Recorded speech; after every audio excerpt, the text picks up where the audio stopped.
So just yesterday, we sat down and talked about what an incredible job Kalen DeBoer and this Alabama staff have done, accruing massive wins for some of the best prospects in all of high school football. Well, fast forward to today, and that momentum looks like it's continuing into the month of July, where Alabama just got a massive win for one of the best prospects in the nation.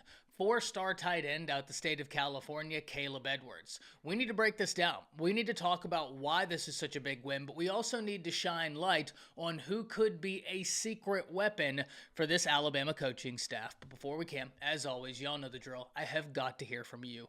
Hop down to the comments, give me a Y for yes, N for no. Are you excited that Kaleb Edwards joins this 2025 class? And let me know what you're thinking. If you're new to the channel, be sure to subscribe, hit that bell notification as I do constant college football content. You don't want to miss any of it, and if you enjoyed the content, be sure to like and comment down below. But having said all that, let's jump right into this. And as always, we're going to kick this off with who is Kaleb Edwards? Well, Kaleb Edwards, as I alluded to in the intro, is not only one of the best prospects in the nation, but certainly one of the best tight ends in the nation and one of the top players in the state of California, a state that is typically loaded with talent.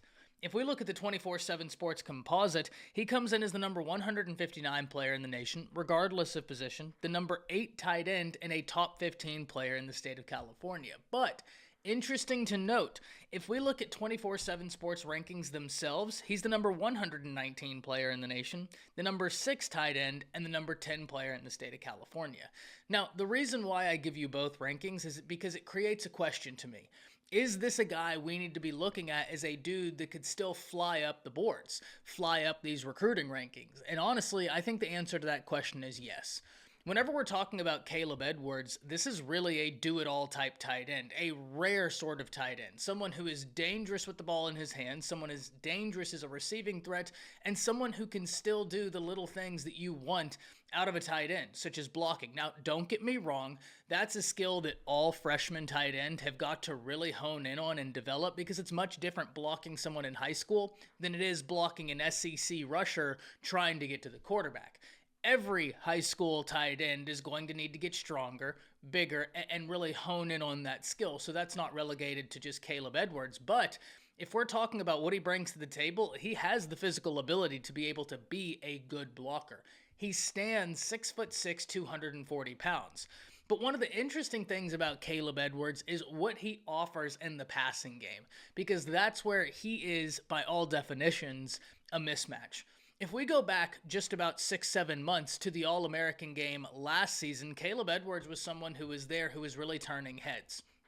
In fact, if we look at 24/7 Sports, they credit him with getting a miles per hour of just under 20 at 19.46 whenever they did the combine. That, for someone 6'6", 240 pounds, is insane.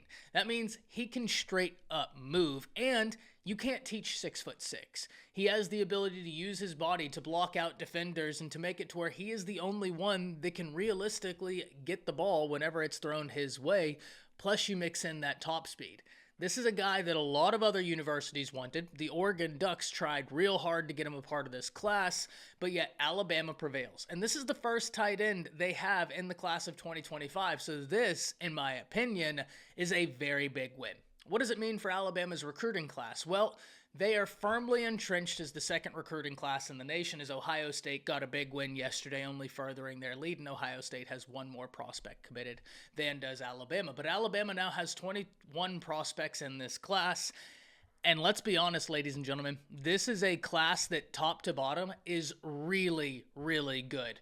And something I talk about in recruiting all the time is, are you having a cohesive recruiting class? Are you looking at the guys in your class and asking yourself, are we hitting the needs? Does this recruiting class make sense from a team building standpoint?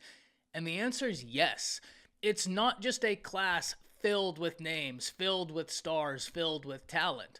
This is a cohesive recruiting class. It logically makes sense, and it's one that you can tell this staff has been very thoughtful in assembling. And that's something you need to be very excited about. Just yesterday, we went through all the wins they got in June, and I asked all of you the question, will that momentum carry into the month of July? What better way to start the month of July than with a big win for a guy this staff really wanted?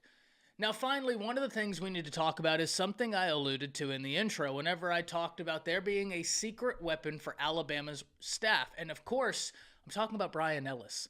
Now, for those of you that have been tuned into the channel for a while, you have heard me mention Brian Ellis. Why? It's because a name I'm really excited about on this Alabama offense, which is wild because there's no shortage of exciting names on this Alabama offensive coaching staff.